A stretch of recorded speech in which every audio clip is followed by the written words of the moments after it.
Et oui, c'est une clean tech. On s'intéresse à une société de la côte parisienne. On est d'ailleurs en plein dans l'économie circulaire, le recyclage des textiles et du plastique. Emmanuel Ladent, bonjour. Bonjour. Vous êtes directeur général de Carbios. Bienvenue. Alors 2023, on sait que c'est une année charnière pour vous. Vous passez de l'étape supérieure de la démonstration à l'industrialisation.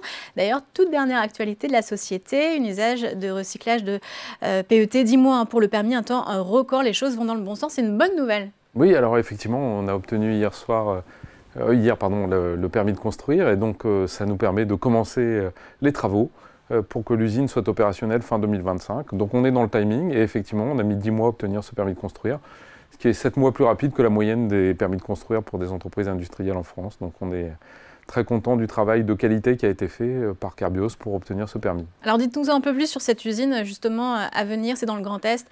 C'est dans le Grand Est, c'est à la frontière du Luxembourg, dans une localité qui s'appelle Longlaville. Et donc l'objectif pour nous, c'est d'y recycler biologiquement, c'est notre credo, on recycle biologiquement à base d'enzymes, 50 000 tonnes de déchets en PET ou en polyester. Donc qu'est-ce que c'est du PET, polyester? C'est des bouteilles, ça peut être des barquettes alimentaires, très peu recyclées aujourd'hui, ça peut être des flacons de cosmétiques, c'est pour ça qu'on a des marques comme L'Oréal ou L'Occitane qui nous soutiennent, ou ça peut être des déchets textiles en polyester. Et donc il y a énormément de fibres polyester utilisé dans le textile. Et donc on a travaillé depuis plus d'un an maintenant avec des marques comme Patagonia, Salomon, On Running, Puma, Tommy Hilfiger, Calvin Klein, pour développer notre technologie. Et aujourd'hui, on va pouvoir recycler du textile à grande échelle. Et ça, c'est vraiment une attente des industriels du textile, parce qu'aujourd'hui, très peu de textile est recyclé, ou en tout cas est recyclé avec une mauvaise qualité. Donc nous, on va pouvoir recycler du textile et faire ce qu'on appelle du fibre à fibre. Donc à partir d'un déchet textile, on va pouvoir refaire un vêtement avec des propriétés égales au vêtement initial. Alors vous avez déjà des distributeurs, comment ça se passe d'ailleurs? C'est les distributeurs qui viennent vous voir pour vous dire qu'ils auront des choses à recycler et vous les avez déjà dans comme un carnet de commandes quelque part? Ce sont des marques qui viennent nous voir et qui travaillent avec nous aujourd'hui pour mettre au point d'abord la technologie et puis ensuite qui vont s'engager à prendre des volumes pour Carbios. Et puis on a également un partenaire qui est un des gros fabricants mondiaux de plastique qui va co-investir avec nous dans cette usine. Indorama, qui planifie d'injecter 110 millions d'euros dans ce projet et qui va lui aussi commercialiser à ses clients. Donc Indorama est le plus gros fabricant mondial de PET et donc il va commercialiser à ses clients avec notre technologie Carbios, donc pouvoir offrir à ses clients du plastique recyclé de qualité Carbios. Oui, d'ailleurs, la technologie, on va revenir dessus. Vous êtes assez ambitieux d'ailleurs sur les capacités de votre procédé. Donc, c'est des enzymes qui détruisent, qui recyclent. Vous vous dites qu'elles sont quand même plus efficaces que le reste du marché. Vous avez publié dans des revues scientifiques. Ça repose sur quoi? Alors, on a 10 ans de recherche sur l'enzyme et on a fait un travail remarquable, les équipes Carbios ont fait un travail remarquable de développement d'enzymes qui sont effectivement de très loin les plus efficaces de tous les travaux enzymatiques pour dépolymériser du plastique. Alors ça veut dire quoi dépolymériser du plastique? Ça veut dire que l'enzyme, elle nous permet d'aller travailler n'importe quel type de déchets. Aujourd'hui, une des limites des technologies de recyclage actuelles, c'est qu'on ne recycle à peu près que les bouteilles. Notre technologie, elle permet de recycler tout type de déchets. Donc des barquettes multicouches, barquettes alimentaires, on en produit plus de 100 000 tonnes en France, des flacons de cosmétiques, mais surtout aussi toutes les fibres polyester qu'on trouve dans les vêtements, mais aussi dans l'industrie. Un airbag de voiture, c'est du polyester. Il y a du polyester dans les avions, il y a du polyester dans les moquettes. Il y a énormément de produits communs qu'on utilise qui sont basés sur du polyester et qu'on va pouvoir recycler grâce à notre techno. Mais tout dépend alors de la qualité des enzymes. Comment est-ce que vous vous fournissez? Alors les enzymes, on les développe, on a toute la propriété intellectuelle sur les enzymes. Par contre, on les fait fabriquer par le plus gros producteur mondial d'enzymes au monde, qui s'appelle Novozymes. C'est un groupe danois qui est basé près de Copenhague et qui produit à peu près la moitié des enzymes dans le monde. Parce que l'enzyme est utilisée, évidemment, va être utilisée par nous pour le plastique, mais elle est utilisée dans beaucoup d'industries, l'agriculture, le pharmaceutique. Il y a beaucoup d'industries, le textile utilise des enzymes. Et d'ailleurs, pour revenir sur l'économie circulaire, la législation est quand même totalement porteuse un peu pour vous parce que d'ici à 2025, dans les produits qu'on retrouvera dans le commerce, il y a une obligation d'avoir minimum 25% de plastique recyclé.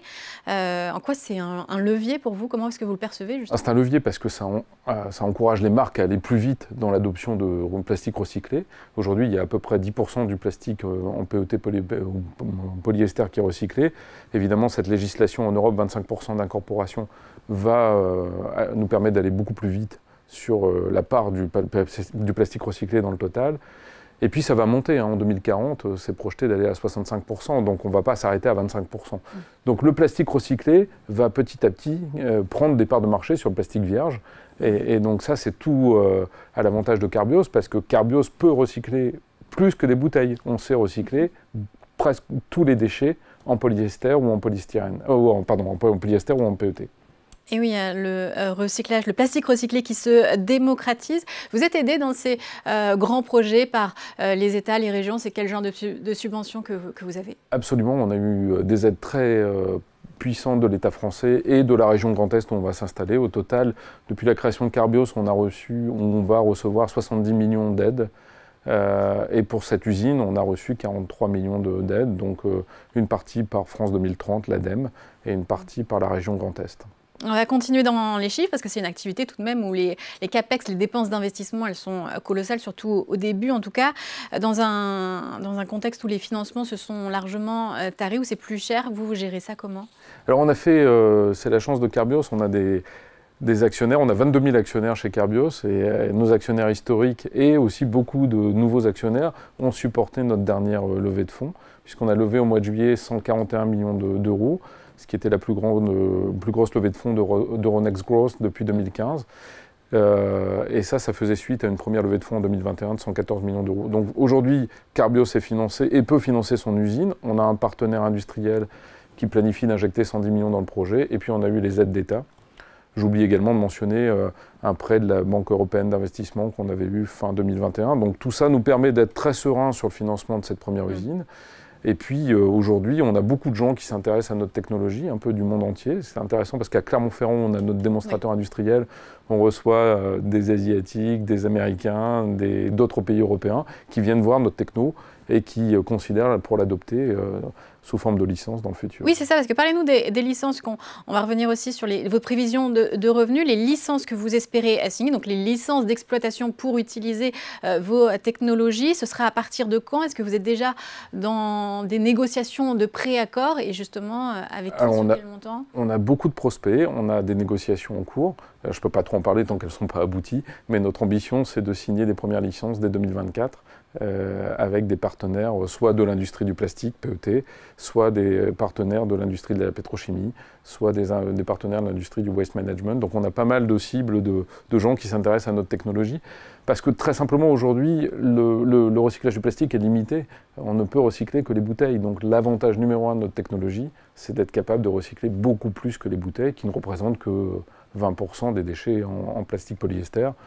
Notre ambition, c'est notre capacité à recycler les 80% restants qui n'ont pas de solution aujourd'hui. Et c'est quel type de profil pour le moment ces personnes, enfin ces entreprises avec lesquelles vous négociez justement, c'est des internationaux, ils vont prendre la licence, ils vont construire des usines après à l'étranger? Plutôt des grands groupes industriels qui effectivement s'intéressent à notre technologie parce qu'elle est compatible avec leur industrie. C'est-à-dire qu'aujourd'hui, ce que nous on fabrique, c'est les composants de base du plastique utilisés par 95% des plasticiens dans le monde qui fabriquent du PET. Donc sans vouloir être trop technique, les monomères que l'on fabrique à partir de déchets sont compatibles avec l'industrie existante. Donc c'est le gros avantage de notre technologie, c'est la compatibilité totale avec l'industrie existante. Il n'y a pas besoin de repenser la fin de la repolymérisation du plastique. Il y a juste besoin d'adapter une usine Carbios entre les déchets et la production de plastique. Et là, donc pour 2023, les revenus vont commencer tout juste à devenir, déjà commencer, et puis ensuite à être réguliers à partir de 2024. L'année prochaine, c'est 15 millions qui sont prévus. Alors pour 2024, on commence à envisager donc des ventes de licences. On a aussi notre activité de biodégradation qui commence sa commercialisation. La biodégradation, c'est la deuxième activité de Carbios, on en parle peu. Mais on a aussi également une enzyme qui permet de dégrader des plastiques biosourcés en PLA et de les rendre compostables à température ambiante. Donc ça va commencer principalement en Amérique du Nord, parce qu'il y a beaucoup plus d'appétence pour le plastique biosourcé en Amérique du Nord. Mais celle-ci est donc déjà commercialisée? Et donc elle commence sa commercialisation en 2024. Donc voilà, Carbios va commencer son activité commerciale en 2024. Et puis les revenus de l'usine, qui vont faire le gros flot de revenus, c'est 2026, puisque l'usine devrait être terminée en fin 2025 pour démarrer sa production fin 2025. Mais l'essentiel des volumes vont arriver en 2026. Et alors pour le moment, l'EBITDA aussi est toujours prévu négativement. Quand est-ce que vous espérez, à quelle échéance peut-être qu'on pourra le voir positif ? Donc ce qu'on a dans notre strategic update du mois de juin, on a donné comme ambition d'être cash positif en 2027. Et effectivement, l'usine étant dans le timing, c'était très important pour nous d'avoir le permis de construire pour pouvoir envisager d'être dans les temps pour livrer les premières tonnes fin 2025, début 2026 à nos clients. Il y a non seulement un enjeu économique pour nous, mais il y a aussi un enjeu d'attente très fort de nos partenaires. Beaucoup de marques ont pris des engagements pour 2025 et elles attendent Carbios de pied ferme pour tenir leurs engagements sur le plastique recyclé. Oui, vous avez des partenaires actionnaires, Michelin, L'Oréal, l'Occitane. Absolument. Justement, ils vous accompagnent. Là, comment ça se passe? Quel rôle joue-t-il en tant qu'actionnaire en ce moment notamment? Alors, on fait des travaux avec eux, des travaux de recherche. L'Oréal a été un des premiers suiveurs pour nous. L'Oréal a des ambitions très fortes d'incorporation de plastique recyclé. Et donc, l'avantage de Carbios, c'est d'arriver à un plastique de qualité neuve. C'est-à-dire qu'il n'y a pas les inconvénients d'un plastique recyclé de mauvaise qualité. Donc, avec L'Oréal, on a des ambitions fortes de croissance. On a également un partenariat avec l'Occitane, qui est un de nos actionnaires. Et puis, on a aussi d'autres marques qui ne sont pas nécessairement actionnaires, mais qui nous accompagnent dans nos recherches-développement. Et qui finance une partie de notre recherche-développement. Je pense à Nestlé Waters, à Pepsi Cola, à Suntory, le groupe qui possède Schweppes Orangina, ou les marques que j'ai citées dans le textile comme Patagonia ou Puma. On va faire un point sur le parcours boursier. Alors c'est vrai qu'il y a eu cette augmentation de capital donc en juillet dernier. Elle a été d'ailleurs souscrite à hauteur de 140%. Mais qu'est-ce que vous dites aux actionnaires qui se sont fait diluer sans remettre au pot, qui sont quand même patients, parce que vous êtes introduit en bourse en 2013, donc finalement bien avant les premiers revenus? Donc on avait dimensionné cette augmentation de capital pour faire le pont entre notre situation de cash aujourd'hui et les revenus significatifs de l'usine en 2026. Et donc on a réussi cette augmentation de capital, ce qui nous permet d'être serein sur le financement de notre usine, puisque l'objectif numéro 1, c'était de boucler le financement de notre usine, et ça nous permet d'être serein également sur notre capacité à développer d'autres business pour Carbios. Carbios ne veut pas rester uniquement sur le PLA et sur le polyester PET. L'ambition de Carbios, c'est d'aller chercher d'autres plastiques qui ont des intérêts très forts, parce qu'aujourd'hui, ils sont également mal recyclés ou peu recyclés. Je pense au polyamide. Le nylon, par exemple, c'est un polyamide très utilisé dans le textile.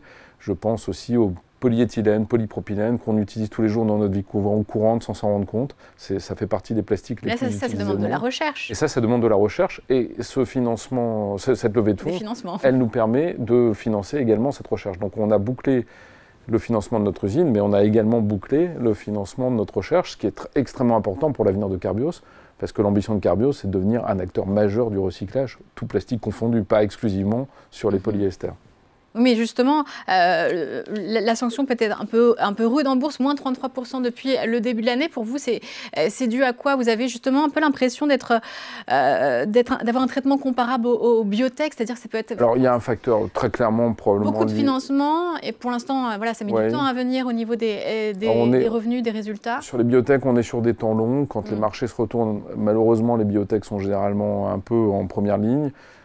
Aujourd'hui, moi, je suis serein parce qu'on a annoncé des ambitions sur 2024, 2025 et 2023. On a annoncé qu'on aurait notre permis de construire. On a eu notre permis de construire. On a annoncé qu'on inaugurerait une ligne de préparation des déchets textiles. On a inauguré une ligne de préparation des déchets textiles tout début octobre. Donc, on tient notre plan de route. Et je pense que les actionnaires qui nous suivent, les actionnaires traditionnels historiques, continuent de nous faire confiance. Donc il y a malheureusement de la volatilité liée au contexte de marché. Mais aujourd'hui, Carbios tient ses engagements et on a l'ambition de continuer à tenir nos engagements en 2024 et en 2025. Et c'est vrai que cette étape du permis de construire validé, donc c'était hier, c'était noté d'ailleurs par un analyste comme une étape importante pour le titre. Hier, il a fait plus 3%. Vous n'êtes quand même pas un peu déçu de cet accueil glacial, ou alors c'est vraiment l'ambiance de marché en ce moment? Quand je vois les tendances même de certaines entreprises du CAC 40, les marchés sont assez difficiles à appréhender aujourd'hui. Ce qui est important pour nous, c'est qu'on est la première technologie de ce qu'on appelle de dépolymérisation des plastiques à avoir un permis de construire en France. Donc on va être très probablement la première usine à fabriquer. Et je pense qu'il y a toujours un avantage à être les premiers sur un marché, puisqu'encore une fois, beaucoup de marques se sont engagées, avec des engagements qui sont parfois très court terme en 2025. Et aujourd'hui, il n'y a pas suffisamment de solutions sur le marché. Donc, il y a d'autres projets chimiques de dépolymérisation qui vont arriver probablement en France plus tard, mais on est les premiers à avoir eu un permis de construire, et ce n'est pas un petit effort. Un permis de construire, c'est un dossier, et aujourd'hui on a 80 ingénieurs qui travaillent sur ce projet. Pas tous chez Carbios, hein, mais on a 80 personnes qui travaillent presque full-time sur le projet. Donc c'est un gros projet, et monter un projet industriel et être capable de le délivrer dans les temps, c'est extrêmement important pour les actionnaires, pour assurer la communauté financière. Donc quand elle va ouvrir en 2025, elle tournera à plein régime, cette usine? Elle va tourner à plein régime avec un programme de montée. Alors l'ambition de Carbios, c'est pas monter des usines. On avait besoin d'une usine pour amorcer la pompe à revenus et pour former les licenciés qui vont s'interresser à notre technologie, qui vont acheter des licences partout dans le monde. Voilà.